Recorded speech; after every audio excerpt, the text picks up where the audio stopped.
Nunca pensé que un regalo de cumpleaños pudiera convertirse en una traición calculada. Estaba sola en la sala de llegadas del aeropuerto de Roma. El zumbido de voces extranjeras se arremolinaba a mi alrededor como una tormenta en la que no podía entrar. Mi maleta había desaparecido. Mi cartera, desaparecida.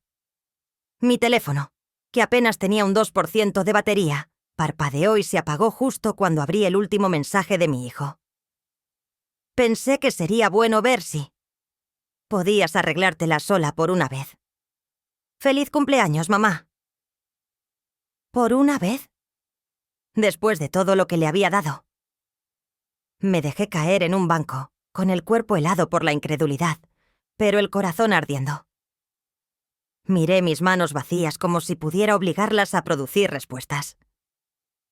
Pero todo lo que podía oír era la voz de Marcos en mi cabeza, fría y engreída, como la había oído por teléfono apenas unas horas antes, justo antes de desembarcar en el vuelo. Siempre estás preocupándote, mamá.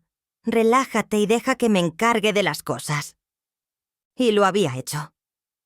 Le dejé llevar mis documentos de viaje. Él había insistido. Pensé que finalmente estaba tomando las riendas, convirtiéndose en el tipo de hijo en el que siempre esperé que se convirtiera.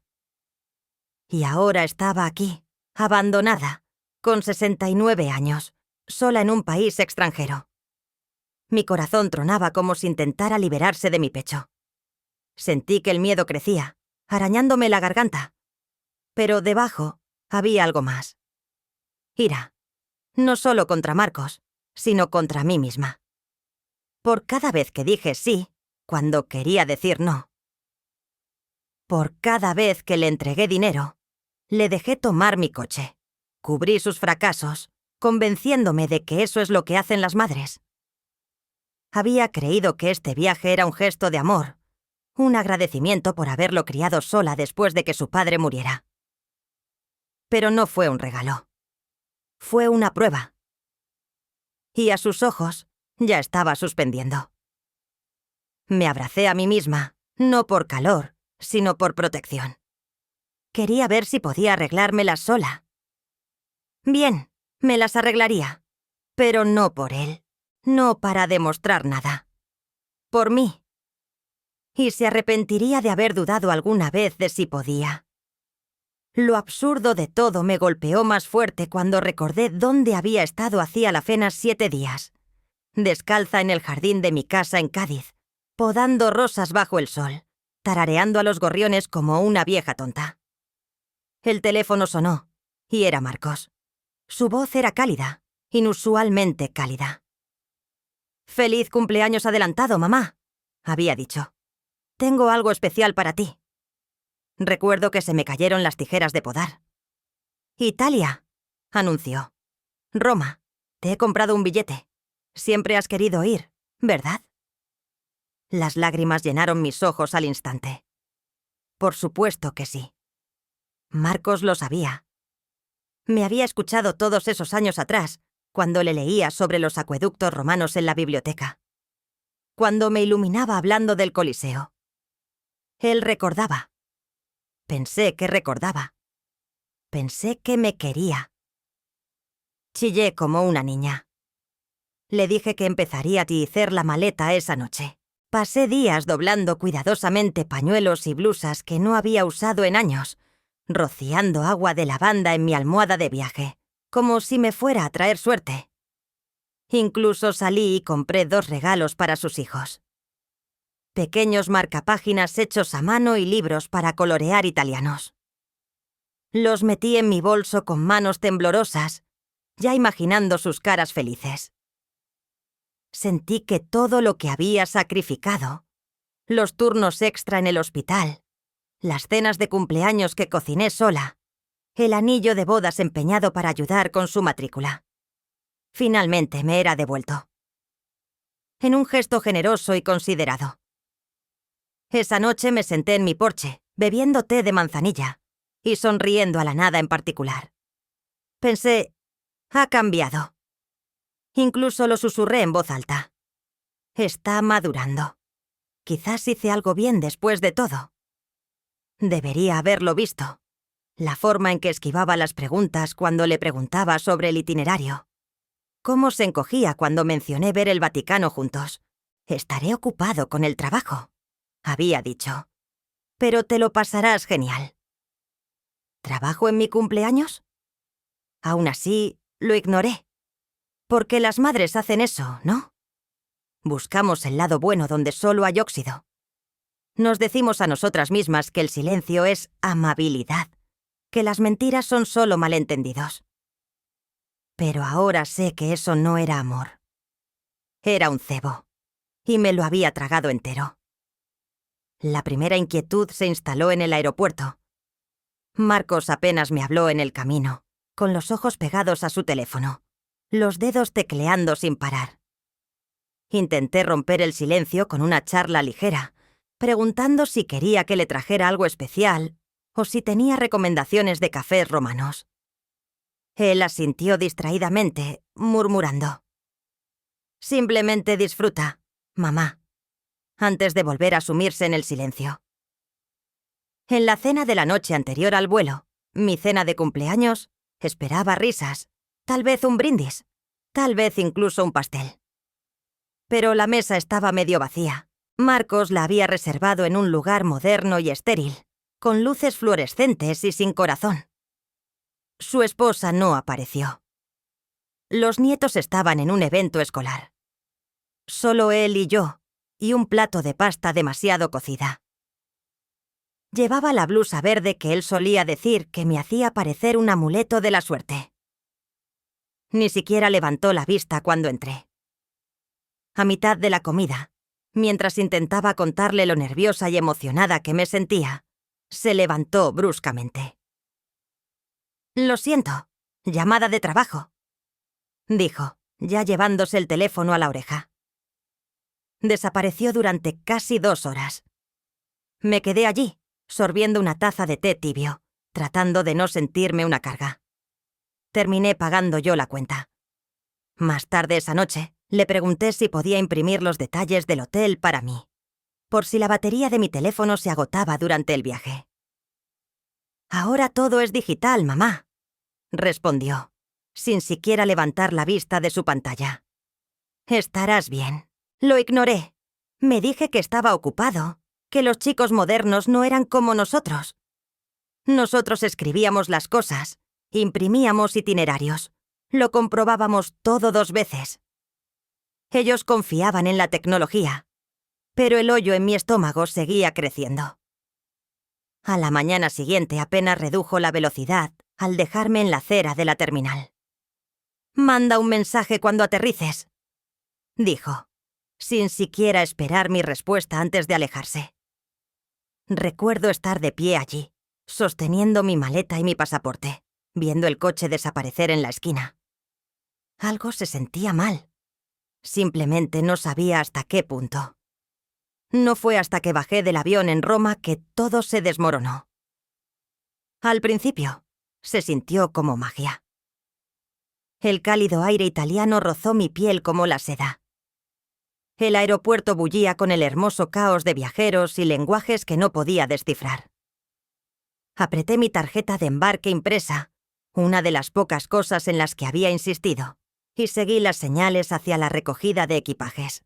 Pero cuando llegué a la parada de taxis y saqué mi teléfono para comprobar los detalles del hotel, la pantalla parpadeó una vez y luego se apagó por completo.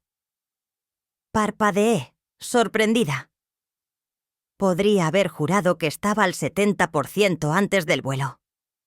Busqué una estación de carga, pero no encontré ninguna que coincidiera con el adaptador que tenía.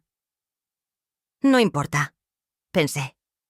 «Todavía tengo el correo de la reserva del hotel impreso». Excepto que no lo tenía. Abrí mi bolso y encontré mi pasaporte, pero no el itinerario, no las copias de seguridad, no el dinero en efectivo. Solo una única tarjeta de crédito que Marcos había dicho que había activado con acceso internacional. Alerta de spoiler. No lo había hecho. Y 200 euros que siempre guardaba en un lugar intocable. Finalmente paré un taxi usando un italiano roto y pantomima. El conductor hizo lo posible por entenderme, entrecerrando los ojos ante el pequeño texto que había garabateado en el reverso de mi tarjeta de embarque. El nombre del hotel que Marcos me dijo que había reservado. Llegamos 20 minutos después a un edificio estrecho y pintoresco, con hiedra trepando por las paredes. El letrero estaba descolorido, pero elegante. Por un momento mi corazón se elevó. Luego la recepcionista frunció el ceño. «No hay reserva a este nombre», dijo cortés pero firmemente, comprobando de nuevo. Intenté explicar. Mi hijo lo reservó para mí como regalo de cumpleaños. Ella sonrió con tristeza, repitiendo, «No hay reserva». Le pregunté si quizás estaba como había su nombre, o si había algún error. Giró la pantalla para mostrarme. Nada. Ni pago, ni registro, nada. Mi pecho se apretó. Le pedí si podían comprobar la información del vuelo de regreso.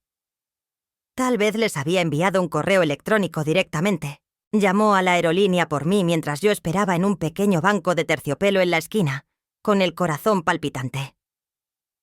Cuando regresó, su rostro estaba pálido. «No hay ningún vuelo de regreso reservado para usted», dijo en voz baja. Me quedé helada. ¿No había olvidado algo? Marcos me había abandonado en Roma a propósito. En mis 69 cumpleaños, me dio un viaje de ensueño, y luego se aseguró de que no pudiera volver. Me senté en un banco de piedra desmoronado en un parque cercano, las sombras de los cipreses extendiéndose largas sobre el antiguo camino de ladrillos. Mis dedos estaban rígidos por el frío, mi estómago apretado por el hambre. Pero no me moví. No podía. Mi mente estaba atrapada en un bucle, no de pánico, sino de recordar. Recordar cada sacrificio que había hecho por Marcos. Recordé empeñar el broche de zafiro de mi madre para pagar su tutor de selectividad, vender mi anillo de bodas para cubrir su primer semestre en la universidad cuando el préstamo falló, trabajar en turnos de noche en la biblioteca del campus y fregar suelos en una clínica dental de día, todo para que él pudiera crecer y tener opciones, las que yo nunca tuve. Recordé dormir en el sofá para que él pudiera tener el dormitorio cuando nos mudamos a ese pequeño apartamento después de que su padre falleciera. Saltarme comidas a veces para que él pudiera comer más. Diciéndole una y otra vez, «No te preocupes por mí. Solo haz lo mejor que puedas». Y lo hizo. Por un tiempo fue brillante, encantador. Lo vi cruzar ese escenario de graduación con su traje a medida, el mismo para el que había ahorrado en secreto. Lloré tanto que apenas podía ver. En aquel entonces, pensé que la parte difícil había terminado, que lo habíamos logrado. Ahora veía la verdad. Había criado a un hombre que sabía cómo tomar, que sabía cómo sonreír mientras lo hacía, y que finalmente había calculado que yo era más valiosa fuera del camino, preferiblemente desapareciendo silenciosamente en alguna ciudad extranjera donde nadie haría preguntas. Apreté los labios con fuerza. ¿Estaba tratando de desesperarme? Esperaba que llamara, humillada, pidiendo ayuda. O peor, que me perdiera en la burocracia, fuera declarada incompetente y metida en alguna residencia como un abrigo olvidado. ¿Una prueba? ¿Lo llamó? No, era una trampa. Pero no me había criado para ser una víctima. Había pasado mi vida sobreviviendo. Y aún no había terminado. Me senté allí un minuto más, el frío instalándose en mis huesos como la traición se había instalado en mi corazón. Luego, lentamente, me levanté. Basta. Me sacudí la suciedad de las mangas del abrigo con manos temblorosas. Pero mi columna se enderezó como si recordara algo que mi corazón había olvidado, que había sobrevivido a cosas mucho peores que esto. Rebusqué en mi bolso de nuevo, esperando encontrar algo. Un número de contacto, Un trozo de papel. Un milagro. Mis dedos se cerraron alrededor de un pequeño clip y una menta del salón del aeropuerto. Ningún milagro. Pero encontré algo mejor. Determinación. Vi a una pareja joven sentada cerca en un banco. La mujer tenía acento estadounidense. Algo en la forma en que dijo «pan de ajo» me hizo casi llorar de alivio. Me acerqué, con cuidado de no asustarlos. «Disculpen», dije, mi voz más suave de lo que me sentía. «Siento mucho molestarles, pero ¿alguno de ustedes tendría un teléfono que pudiera usar por un momento? Es una emergencia». Se miraron. Luego la mujer me lo entregó sin dudar. «Por supuesto», dijo, su sonrisa amable. «Tómese su tiempo». Mis manos temblaron ligeramente mientras marcaba. El único número que sabía de memoria. Mi vieja amiga Marta en Cádiz. Respondió al segundo timbrazo. «Hola, Marta», susurré. «Soy yo. Necesito tu ayuda». Su voz cambió al instante. «¿Dónde estás? ¿Qué ha pasado?» «En Roma, abandonada. Ya te explicaré», dije, mirando a la pareja que ahora se había apartado educadamente. «Por favor, puedes ir a mi casa, comprobar si algo ha sido manipulado, y llamar al señor Robles, mi abogado, y decirle que lo necesito en alerta? Y una cosa más, por favor, riega las rosas». «Elena», empezó ella con la voz tensa por la preocupación. «Estoy bien», dije, más firme ahora. «Solo necesito llegar a casa y luego me encargaré del resto». Le devolví el teléfono a la joven, que me miró como si acabara de ver algo cambiar. No lástima, no confusión. Respeto. Y eso, pensé, era un comienzo. Encontré un pequeño café escondido entre dos librerías. Su toldo estaba descolorido, pero su calidez era como un abrazo que no sabía que necesitaba. Entré, agradecida por el silencioso tintineo de la porcelana y el aroma a espresso fuerte. El barista no hablaba mucho español, pero señalé el café más barato y me senté en una mesa de la esquina, con los hombros encorvados contra la creciente marea de incertidumbre. Tenían wifi. Los bendije por lo bajo. Me costó un rato, pero logré conectarme. Mi teléfono estaba muerto, pero todavía tenía mi antigua cuenta de Gmail y, afortunadamente, recordaba la contraseña. Mis dedos se movieron lentamente sobre la tableta prestada que el barista me permitió usar, y lo que encontré me revolvió el estómago. Marcos le había estado diciendo al resto de la familia que yo estaba decayendo. No solo en el tono de un hijo preocupado, sino en correos electrónicos calculados y deliberados a mi sobrina Clara, a mi cuñado Ramiro, incluso a Marta. «Repite historias», escribió. «Olvidó pagar sus impuestos el año pasado. Empiezo a preocuparme de que no pueda quedarse sola». Y ahí estaba, sutil pero insidioso. Estaba pintando un cuadro, pincelada a pincelada, de una mujer mayor perdiendo el control. Una narrativa que podría usar para convencer a los tribunales, a los bancos y a cualquiera que pudiera preguntar. Necesita ayuda. No puede arreglársela sola. Estaba preparándose para tomar el poder notarial. De repente, la prueba tuvo sentido. Había creado una crisis y luego planeaba rescatarme, usando el desastre que él mismo había creado como prueba de que necesitaba supervisión. Una vez que tuviera el control legal, podría acceder a todo. Mis cuentas, mi casa, la vida misma que había construido piedra a piedra. Me quedé allí sentada, atónita, el brillo de la pantalla de la tableta volviéndose borroso, mientras las lágrimas se acumulaban en mis ojos. No por debilidad, sino por la pura audacia de todo. Estaba tratando de borrarme antes de que me hubiera ido. Pero no sabía con quién estaba tratando. Hice clic en otra pestaña, abrí la dirección de correo electrónico del señor Robles y escribí: «Prepare impugnación de poder notarial. Se requiere acción inmediata. Regreso lo antes posible». Pulsé enviar. Luego me recliné, observando el vapor enroscarse desde mi taza de espresso desconchada, como humo, antes de una tormenta. Debo de haber parecido exactamente como me sentía, perdida, conmocionada, anciana, porque la mujer de la mesa de al lado no dejaba de mirar. Su frente se arrugaba con preocupación. Parecía estadounidense, de unos 50 años, con un abrigo de lana elegante, zapatos sensatos, el tipo de rostro en el que instintivamente confías. Finalmente se levantó y se acercó. «Disculpe», dijo suavemente. «¿Se encuentra bien?» Asentí demasiado rápido. Luego negué con la cabeza. Luego intenté sonreír y fallé. «He tenido un día extraño». Se sentó sin esperar permiso. «Soy Linda», dijo. «No tiene que hablar si no quiere, pero si lo hace, soy buena escuchando». Quizás fue la forma en que lo dijo. Tranquila, segura, como si hubiera visto más naufragios de los que le correspondían. Le conté. No todo. No al principio. Solo que mi hijo me había traído aquí y había desaparecido.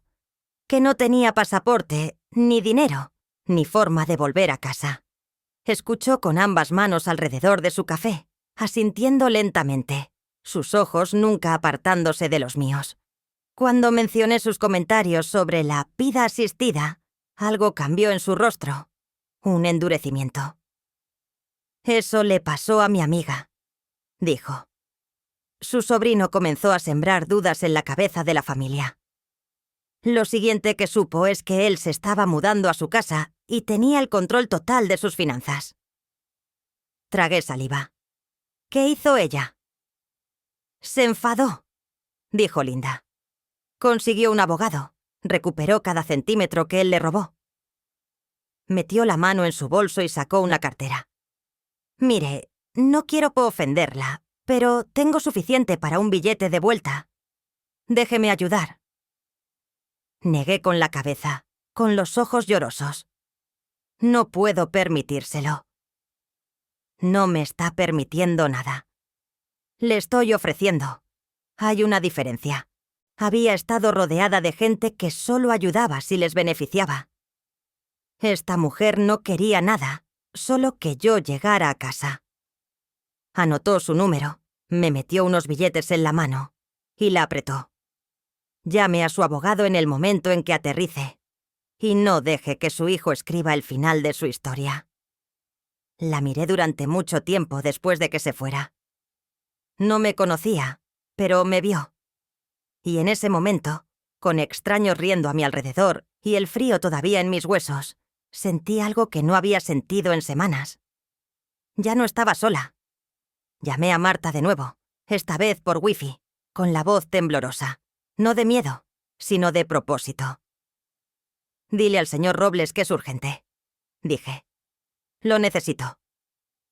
En una hora, mi viejo abogado, el señor David Robles, estaba en la línea. Su voz, ronca y mesurada, no había cambiado en 15 años. «Elena», dijo. «Marta me contó lo que pasó. ¿Está a salvo?» «Todavía no», respondí. «Pero estoy lista para luchar». No se inmutó. No preguntó si estaba segura. Por eso confiaba en él. Empezaré con una medida cautelar de emergencia para bloquear cualquier poder notarial que Marcos pueda estar presentando, dijo. Pero la necesito en el país para firmar. Estaré en el próximo vuelo. Hizo una pausa. Siempre pensé que ese chico era raro, pero esto...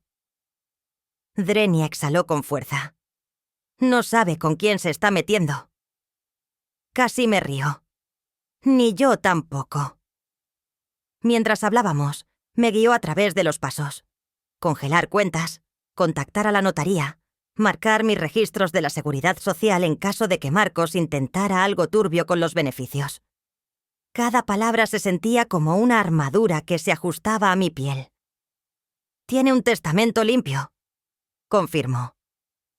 «Pero quiero que vuelva a firmar todo una vez que revoquemos su acceso, solo para estar seguros».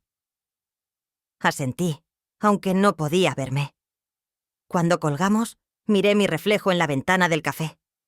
Arrugada, pálida, con los ojos sombreados por el agotamiento.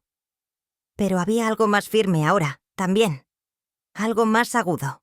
Durante tanto tiempo pensé que el silencio era gracia, que perdonar significaba olvidar, que soportar significaba fuerza. Pero estaba equivocada. Soportar es sobrevivir. Esto era contraatacar. Marta me envió un mensaje poco después. Robles ya está en el juzgado. Te cubrimos la espalda. Solo llega a casa. Linda ya había reservado un billete a mi nombre. Saldría al amanecer.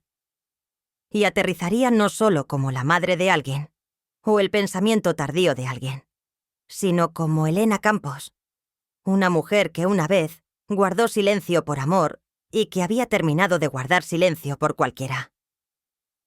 El vuelo de regreso fue largo, apretado y con muchas turbulencias. Pero no fueron los baches en el aire lo que me mantuvo despierta. Fue la creciente marea de furia. En algún lugar sobre el Atlántico, volví a encender mi teléfono, esperando encontrar un mensaje, un arrepentimiento, algo que se pareciera a un hijo. En cambio, encontré la documentación que mi abogado me había enviado, adjunto a un correo electrónico reenviado de una amiga de la familia. Bendita sea, había un documento legal escaneado.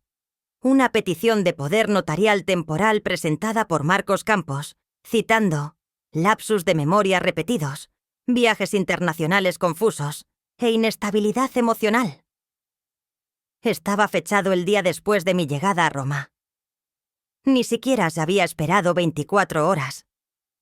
Los documentos de apoyo incluían notas médicas falsas, sin firmar, y una declaración de un miembro preocupado de la familia que afirmaba que me había perdido durante el Día de Acción de Gracias del año pasado.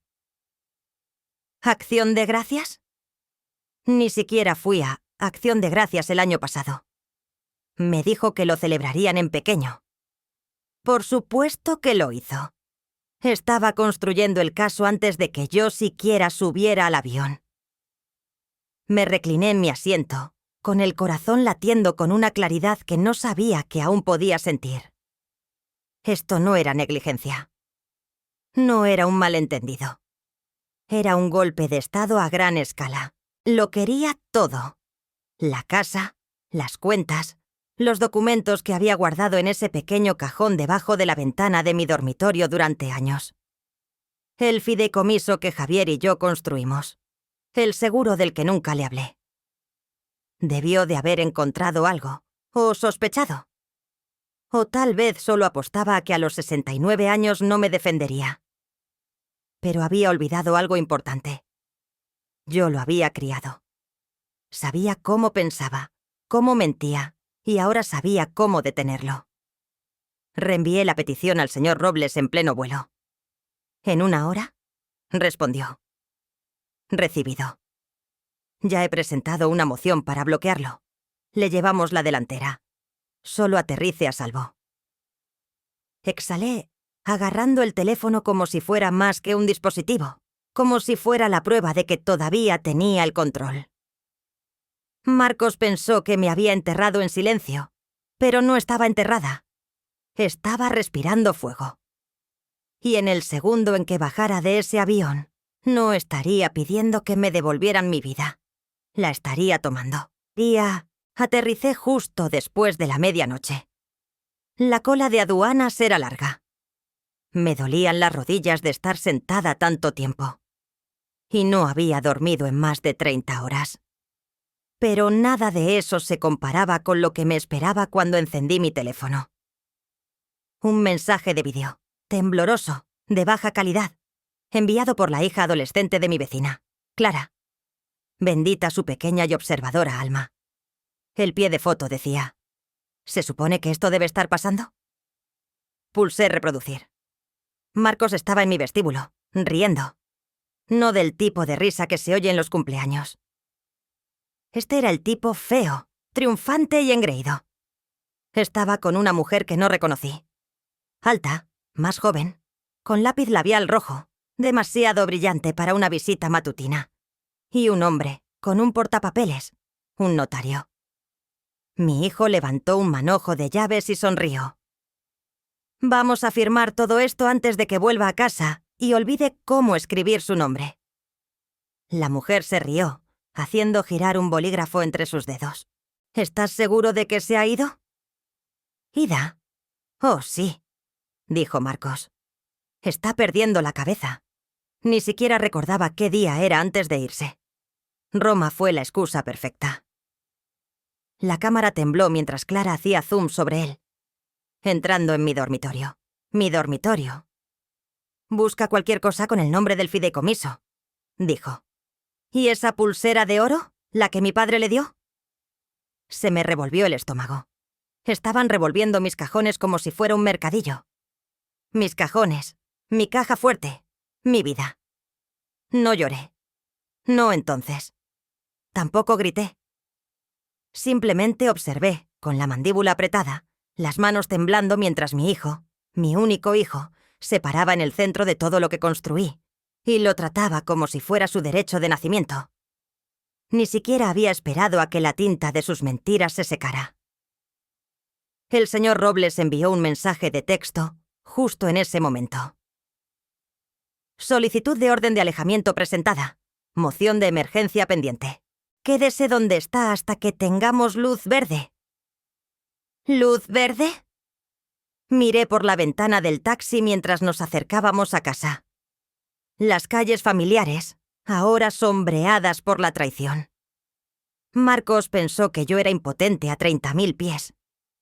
No se dio cuenta de que me había estado preparando para descender como una tormenta. Para cuando llegamos al baño del aeropuerto, mis piernas apenas funcionaban. Tropecé en el cubículo y me senté con fuerza en el pequeño banco junto al lavabo, más por instinto que por gracia. La luz fluorescente zumbaba sobre mí, demasiado dura, demasiado fría. Un cruel reflejo de lo bajo que había caído. Me miré en el espejo y apenas reconocí a la mujer que me devolvía la mirada, con las raíces grises expuestas, el rostro pálido y con más arrugas de las que me había dado cuenta. Hubo un tiempo en que me habría puesto lápiz labial antes de aterrizar, solo un pequeño algo para sentirme presentable. Pero ahora ni siquiera me molesté en peinarme. Había sido abandonada, robada, humillada, y lo peor de todo, nadie lo sabía todavía. ¿Y si no me creían? ¿Y si la historia sonaba demasiado loca, demasiado dramática? Una madre abandonada en un país extranjero. Su casa invadida, su mente cuestionada. ¿Quién creería eso? Me tiquereé agua fría en las mejillas e intenté respirar lentamente. Por la nariz, por la boca, tal como me dijo el terapeuta después de la muerte de Javier. Pero nada podía calmar la tormenta en mi pecho ahora. Aún así, una cosa seguía elevándose por encima del ruido. Él pensó que no volvería. Ese fue su error. Porque sí volví. Y no era la misma mujer que él había empujado fuera de la narrativa. Era la que la estaba reescribiendo. Me levanté lentamente, me ajusté el pañuelo y enderecé los hombros. Mi reflejo todavía estaba desgastado, todavía en carne viva. Pero detrás de los ojos cansados, algo ardía. Resolución. No más dudar de mí misma. No más negociar por migajas de amor. Marcos podría haberme quitado mi comodidad, mi confianza, incluso mi sensación de seguridad. Pero no me quitó mi nombre. Y no me quitó mi derecho a luchar. Al salir del baño y dirigirme a la recogida de equipajes, marqué de nuevo al señor Robles. Contestó al primer timbrazo. «Estoy aquí», dije. «Estoy lista». Su voz fue firme. «Entonces, terminemos con esto». El señor Robles me encontró fuera del juzgado justo después del amanecer, sosteniendo dos cosas. Un café caliente y una carpeta manila lo suficientemente gruesa como para hacer temblar una mesa. «Beba esto primero», dijo poniéndome la taza en las manos. «Querrá tener fuerzas». Tomé un largo sorbo. Me quemó, pero no me inmuté. Esa quemadura no era nada comparada con lo que había sentido viendo a Marcos destrozar mi vida como si fuera una venta de garaje. Abrió la carpeta sobre el capó de su coche. Estas son las solicitudes de emergencia para bloquear la petición de Marcos de poder notarial. Esta revoca cualquier acceso previamente concedido a sus finanzas. Esta emite una orden judicial para congelar todas las transferencias de activos. Y esto, levantó un último documento, es para solicitar una orden de protección que le impida entrar en su casa. Miré la pila. Cada hoja era un trozo de mi voz, la que Marcos había intentado silenciar. Tomé el bolígrafo y empecé a firmar. Lenta, claramente, una página a la vez. Para la 5ª página, mi mano temblaba. No de debilidad. De rabia, de claridad, de recordar quién era antes de pasar 20 años tratando de ser cualquier versión de mamá que Marcos necesitara que fuera. Cuando terminé la última firma, miré al señor Robles. ¿Es suficiente? Él me dio un pequeño y satisfecho asentimiento. Es más que suficiente. Ha recuperado su poder, Elena, en todos los sentidos de la palabra. Condujimos en silencio hacia mi casa, escoltados por 2 oficiales de la comisaría local. El señor Robles había movido todos los hilos que tenía, y después de 40 años en esta ciudad, tenía muchos. A medida que nos acercábamos a mi calle, mi corazón comenzó a latir con fuerza. No con miedo, sino con una furia apenas contenida. Mi casa siempre había sido cálida. Paredes de un suave amarillo, velas de lavanda, el olor a cera de limón y libros viejos. Pero ahora había sido violada. Y sería yo quien volviera a entrar por esa puerta. No en silencio, no con disculpas, sino como la legítima dueña de todo lo que había dentro. Hoy no llamaría a la puerta. Recuperaría lo que era mío. El coche se detuvo al final de la entrada. Mi entrada. No había estado frente a esa casa en más de un mes, y sin embargo, nada parecía igual. La luz del porche, que siempre mantenía cálida y amarilla, había sido cambiada por un LED frío y brillante. Mis hortensias se estaban muriendo. El buzón rebosaba de correo basura, y aún así, las ventanas brillaban como si alguien viviera allí. Alguien que no era yo. Me quedé detrás del señor Robles mientras nos acercábamos. Mis piernas estaban firmes, pero mi alma era un campo de batalla. Los oficiales caminaron delante de nosotros, firmes pero tranquilos. Esto no era una redada. No todavía. Era un disparo de advertencia. El sedán plateado de Marcos estaba aparcado de través en la entrada. Su arrogancia se filtraba en cada detalle. Ni siquiera se molestaba en aparcar recto en la casa de otra persona. A medida que nos acercábamos a los escalones, me detuve por un momento. Todo lo que podía ver era a él, a los 6 años, sentado en estos mismos escalones desenvolviendo un dinosaurio de juguete que apenas podía permitirme. «Mamá, eres mágica», había dicho esa Navidad. Y ahora estaba dentro, destrozando mi vida con las mismas manos que una vez sostuvieron la mía de camino al jardín de infancia. Number No dejaría que la nostalgia suavizara esta verdad. Él tomó su decisión, y estaba a punto de mostrarle la mía. «¿Lista?», preguntó el señor Robles. Asentí. «No más esperas». Los oficiales llamaron una vez, sin respuesta. Otra vez, más fuerte.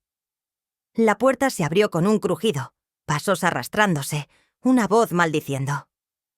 Marcos apareció tambaleándose. Camisa desabrochada, pelo alborotado, ojos desorbitados por el pavor como si hubiera visto un espectro. Lo había hecho. «Mamá». Su voz se quebró. Di un paso adelante, con el bastón firme, la carpeta en la mano. «Hola, Marcos. ¿Olvidaste quién es el dueño de esta casa?». Parpadeó, mirando a los oficiales detrás de mí. «¿Qué es esto?». «Habla con mi abogado», dije asintiendo hacia el señor Robles. «No aquí. No en mi casa». Su boca se movió en silencio, las mentiras ensayadas disolviéndose. ya no formaba parte de esta historia. Yo sostenía el bolígrafo ahora, escribiendo el final. En los escalones del porche me detuve. No por miedo, sino por el dolor de lo que había hecho, por la confianza a la que me había aferrado durante demasiado tiempo. El columpio del porche se balanceaba en mi memoria. Javier lo construyó antes de que le fallaran las manos. Vi a Marcos a los 7 años, riendo mientras lo empujaba, su alegría resonando por la calle. Me vi a mí misma después de la muerte de Javier, con el té frío en mi regazo, rezando por haber criado a un buen hombre. Y sin embargo, aquí estábamos. Cada paso hacia arriba llevaba años de instintos ignorados, traiciones perdonadas, esperanza fuera de lugar. En la cima, me enfrenté a mi hijo. «Te preparé los almuerzos», dije en voz baja. «Escribí notas en cada uno. ¿Recuerdas?» Parpadeó con los ojos húmedos. «Mamá, yo... me quedé despierta durante tus fiebres, tus desamores. Vendí el anillo de tu padre por tu carrera. ¿Lo sabías?» Sus labios temblaron. No hice una pausa. «Me pagaste robando mi nombre, mi casa, sembrando mentiras en nuestras raíces». Las palabras cayeron como piedras. Finales. Marcos miró a los oficiales, helado, esperando. Yo también. No se suponía que... Empezó. «No me importa», interrumpí. El señor Robles dio un paso adelante. «Señor Campos, desaloje la propiedad inmediatamente. Se le prohíbe el acceso a las cuentas, bienes y residencia de la señora Campos». Marcos se inmutó. Yo número. Agarré el pomo de la puerta, mi pomo, y entré en mi casa. Sin miedo, sin disculpas. El amor sin respeto es solo abuso con piel familiar. El señor Robles le entregó a Marcos un sobre. «Orden de alejamiento temporal. Manténgase a 30 metros de la señora Campos y de esta casa. ¿Entendido?» Marcos se tambaleó, pálido. Observé, inflexible. El oficial García lo acompañó a salir. No lloré ni grité. Me mantuve firme. Cuando la puerta se cerró, la paz se instaló. Mi casa era mía de nuevo. La voz de Marcos resonó desde la acera. «Estás arruinando mi vida, mamá. Te arrepentirás de esto». No me moví. Desde la ventana lo vi despotricar contra García, señalando la casa. «Esto no es justo. Construí esta vida para ti». Sin lágrimas, sin risas. Él no había construido nada. Yo tenía la casa, el fideicomiso, la vida. Él simplemente la tomó. El señor Robles dejó los papeles del tribunal. «Se calmará. Si no, está legal y financieramente excluido». Asentí. «Gracias».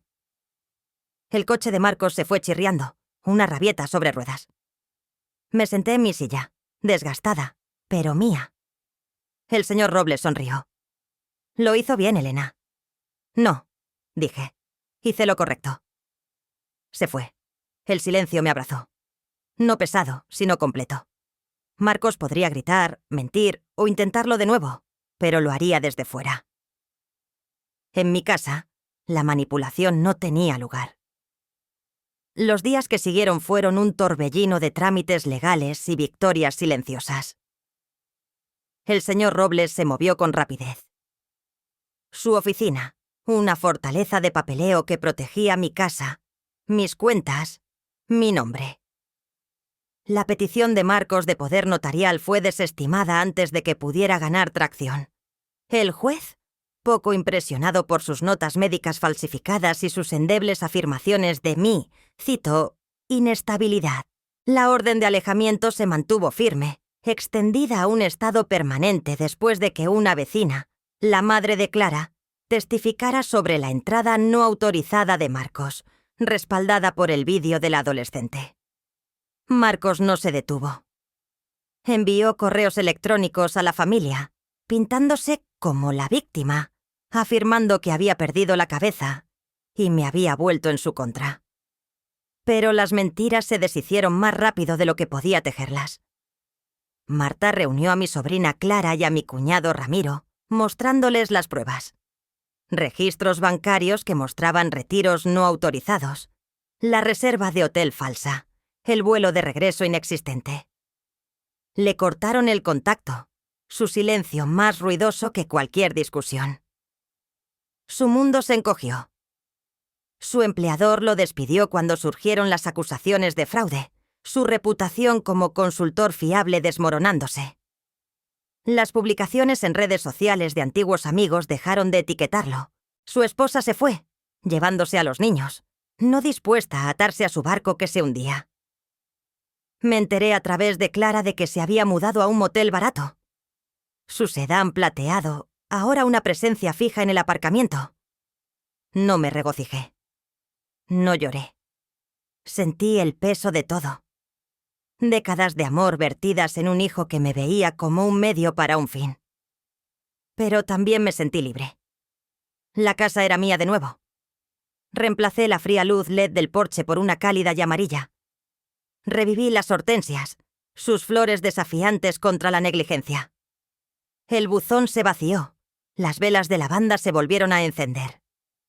Me senté en el columpio del porche, con el té caliente en mis manos, y observé el regreso de los gorriones. El señor Robles llamó una última vez. «Se acabó, Elena. Control total restaurado. No puede tocarte ahora».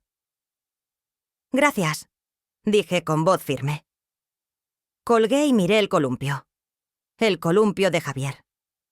Vi a Marcos a los 7 años, riendo mientras lo empujaba. Me vi a mí misma, sola después de la muerte de Javier, rezando por haber criado a un buen hombre. No lo había hecho, pero me había criado a mí misma. Y eso era suficiente. Marcos podría intentarlo de nuevo algún día. Nuevas mentiras, nuevas intrigas. Pero encontraría una puerta cerrada, una mujer que ya no se doblegaba. Me levanté, me sacudí las manos y entré. Mi hogar, mi historia,